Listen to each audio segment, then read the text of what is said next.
معزز سامعین اکرام، السلام علیکم ورحمۃ اللہ تعالیٰ وبرکاتہ۔ آج میں آپ کو بتاؤں گا نبی کریم صلی اللہ تعالیٰ علیہ وسلم کی شان مبارکہ اور نبی کریم صلی اللہ تعالیٰ علیہ وسلم پر کون سا جانور ایمان لایا۔ ایک بھائی کا سوال آیا کہ نبی معظم صلی اللہ تعالیٰ علیہ وسلم کی شان مبارکہ پر ایک بات بتائیں آپ کہ ایسا کون سا جانور ہے جو نبی معظم صلی اللہ تعالیٰ علیہ وسلم کی بارگاہ میں شان رسالت کی گواہی دی اور ایمان لے کر آیا۔ تو عزیزان ملت اسلامیہ، آپ سے گزارش ہے کہ جن حضرات نے میرا یوٹیوب چینل ابھی تک سبسکرائب نہ کیا ہو، تمامی حضرات میرے یوٹیوب چینل کو سبسکرائب کر لیں تاکہ آپ حضرات تک نئے نئے ویڈیوز پہنچتے رہیں اور آپ حضرات سن کر دوسروں تک بھی پہنچائیں۔ تو میں حاضر کر رہا ہوں نبی معظم صلی اللہ تعالیٰ علیہ وسلم کی شان بابرکت۔ نبی کریم صلی اللہ تعالیٰ علیہ وسلم کی شان وہ ہے کہ تو انسان جانور بھی نبی کا کلمہ پڑھتے ہیں۔ ایسا ہی کچھ واقعہ میں آپ کے سامنے رکھ رہا ہوں، سماعت فرمائیں۔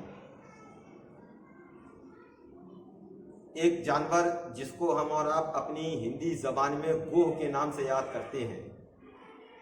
گوہ اس جانور کا نام ہے جو چھپکلی کے مانند ہوتا ہے۔ سیم جیسی چھپکلی کی بناوٹ ہوتی ہے وہی بناوٹ اس گوہ کی بھی ہوا کرتی ہے، لیکن وہ بڑا ہوتا ہے، تقریباً 1 فٹ 1.5 فٹ 2 فٹ کے آس پاس کا ہوا کرتا ہے۔ وہ جانور ایک ایسا جانور ہے کہ وہ نبی معظم صلی اللہ تعالیٰ علیہ وسلم کی شان بابرکت میں آیا اور نبی کا کلمہ پڑھ کر ایمان والا بنا۔ اس کا واقعہ کچھ یہ ہے کہ ایک مرتبہ اللہ کے نبی کی بارگاہ میں بنی سالم کا ایک انسان آیا اور کہنے لگا، یا رسول اللہ صلی اللہ تعالیٰ علیہ وسلم، ہم آپ پر ایمان جب لائیں گے جب ہماری یہ گو آپ پر ایمان لے آئے۔ اللہ کے نبی سرکار مدینہ صلی اللہ تعالیٰ علیہ وسلم نے جیسے ہی اتنا سنا تو اس آدمی سے کہا کہ گو کہاں ہے؟ تو اس آدمی نے گو اللہ کے نبی کے قدموں میں ڈال دیا۔ جب اللہ کے نبی سرکار مدینہ صلی اللہ تعالیٰ علیہ وسلم نے اس گوہ کو دیکھا تو آپ نے مخاطب ہو کر فرمایا،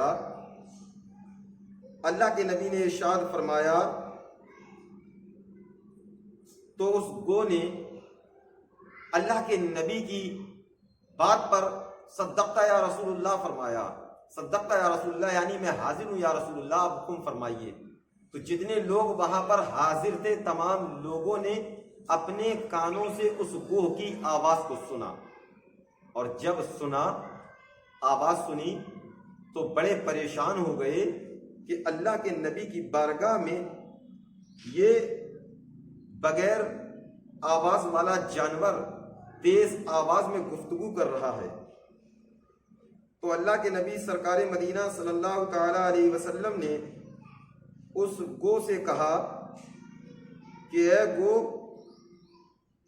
اب تو ایمان لے آ۔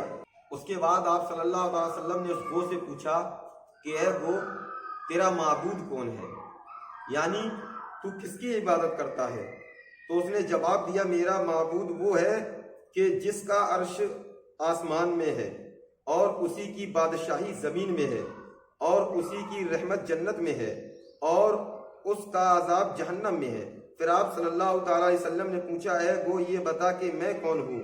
گو نے بلند آواز سے کہا کہ یا رسول اللہ، آپ تمام جہانوں کے مالک و مختار ہیں، آپ کو اللہ رب العزت نے شفاعت المذنبین کا مژدہ سنایا ہے، آپ وما ارسلناک الا رحمۃ للعالمین ہیں۔ آپ کی شان مبارکہ میں اللہ رب العزت نے قرآن مجید میں نور علی نور فرمایا ہے۔ یا رسول اللہ، آپ تمام انبیاء کے سردار ہیں۔ جیسے ہی اتنا کہا اور وہ کلمہ پڑھ کر مسلمان ہو گیا، یعنی ایمان والا بن گیا۔ تو سمجھیے نبی کی شان و عظمت کے نبی کی بارگاہ میں یہ جانور ہیں، جانور کے ساتھ ساتھ نبی کی بارگاہ میں پتھروں نے بھی کلمہ پڑھا ہے۔ نبی معظم کی شان وہ ہے کہ نبی کی بارگاہ میں تمام لوگ جس وقت حاضر ہوتے تو اللہ کے نبی کے جلووں سے فیضیاب ہو جایا کرتے تھے۔ دعا ہے اللہ کی بارگاہ میں پروردگار ہمیں اور آپ کو سمجھنے کی توفیق و رفیق عطا فرمائے۔ السلام علیکم ورحمۃ اللہ تعالیٰ وبرکاتہ۔